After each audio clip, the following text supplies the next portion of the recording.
आणि तो बातमी आहे जगातल्या सर्वात मोठ्या सायबर संकटाची। मायक्रोसॉफ्ट विंडोजमध्ये तांत्रिक बिघाड झालेला आहे आणि त्याचा प्रचंड मोठा फटका जो आहे तो विविध सेवांना बसलेला आहे। व्यवहारांवरती सुद्धा परिणाम झाल्याचं दिसतंय। मायक्रोसॉफ्टच्या सर्व्हरवरती सायबर हल्ला झाल्याची शक्यता व्यक्त केली जाते। मात्र नेमकी समस्या काय याचा सध्या शोध घेतला जातोय। जगभरामध्ये बँक, हवाई वाहतूकसह अनेक सेवांचा खोळंबा झालाय। स्क्रीनवरती ब्लू स्क्रीन ऑफ डेथ या नावाचा एक एरर दिसतोय। जगभरामधल्या विमान सेवांवरती याचा परिणाम झालाय।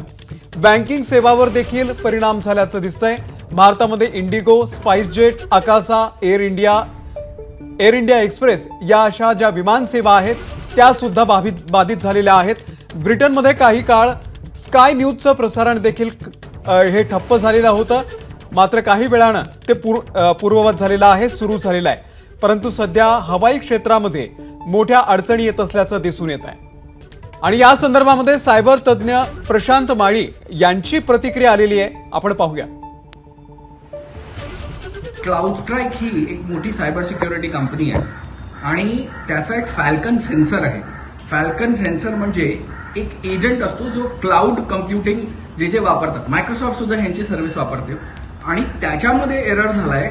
त्याला तो सगळ्याकडे कॉन्फिगर होऊ न शकल्यामुळे जितक्या कंपन्या हे क्लाउडस्ट्राइक ह्या मोठ्या सायबर सिक्युरिटी कंपनीचा फॅल्कन सेन्सर वापरतात त्याच्यामुळे हा त्रास झालेला आहे आणि हा प्रॉब्लेम पुढच्या 3-4 तासात ठीक होईल असं मला वाटतंय। बिझनेसेस मोठे मोठे बंद पडलेले आहेत, कामं नाही करू शकत आहेत लोक, ह्यांना भरपाई करून कोण देणार हा मोठा प्रश्न आहे।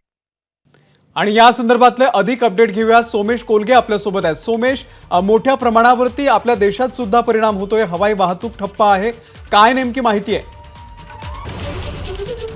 आपण पुन्हा एकदा सोमेशशी बोलूयात। सोमेश, देशभरामध्ये नेमके कसे प्रॉब्लेम्स येत आहेत सध्या?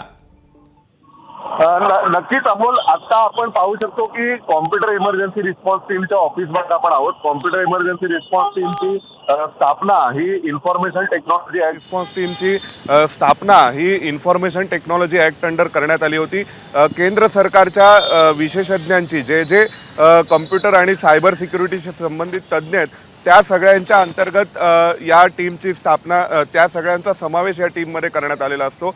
आणि ही टीम आता आपण पाहू शकतो की इथे DMRCच्या या कॉम्प्लेक्समध्ये सर्टिनचं ऑफिस आहे आणि कॉम्प्युटर इमर्जन्सी रिस्पॉन्स टीम ही आता या संपूर्ण एकंदरीत इमर्जन्सी सिच्युएशन हाताळण्यासाठी म्हणून स्थापन करण्यात आलेली। आता मायक्रोसॉफ्टच्या संपूर्ण या सर्व्हर आउटेज झाल्यानंतर इमर्जन्सी सिच्युएशन हाताळण्यासाठी प्रयत्न करते। मायक्रोसॉफ्ट कंपनीच्याही संपर्कात कॉम्प्युटर इमर्जन्सी रिस्पॉन्स टीमचे अधिकारी आहेत।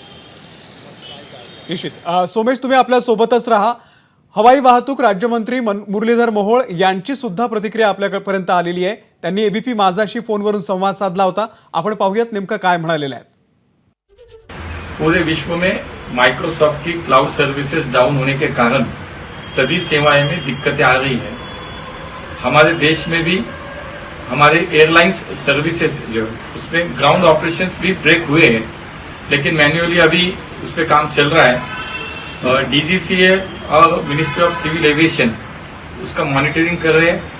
हमने सभी जो एयरलाइंस कंपनियां हैं उनको अवगत कर दिया कि आप सभी यात्रियों को इसकी सूचनाएं दें, इससे अवगत करें और हम सभी लोग DGCA हो, हमारा मिनिस्ट्री ऑफ सिविल एविएशन हो, हम इस पे काम कर रहे हैं, मॉनिटरिंग कर रहे हैं। तर हवाई राज्यमंत्र्यांची ही प्रतिक्रिया आपण बघितली। आपल्याला या संदर्भातले अपडेट सोमेश कोलगे सुद्धा देत होते। सोमेश, अपडेट तुमच्याकडून या संदर्भातले घेत राहू। एबीपी माझा, उघडा डोळे बघा नीट।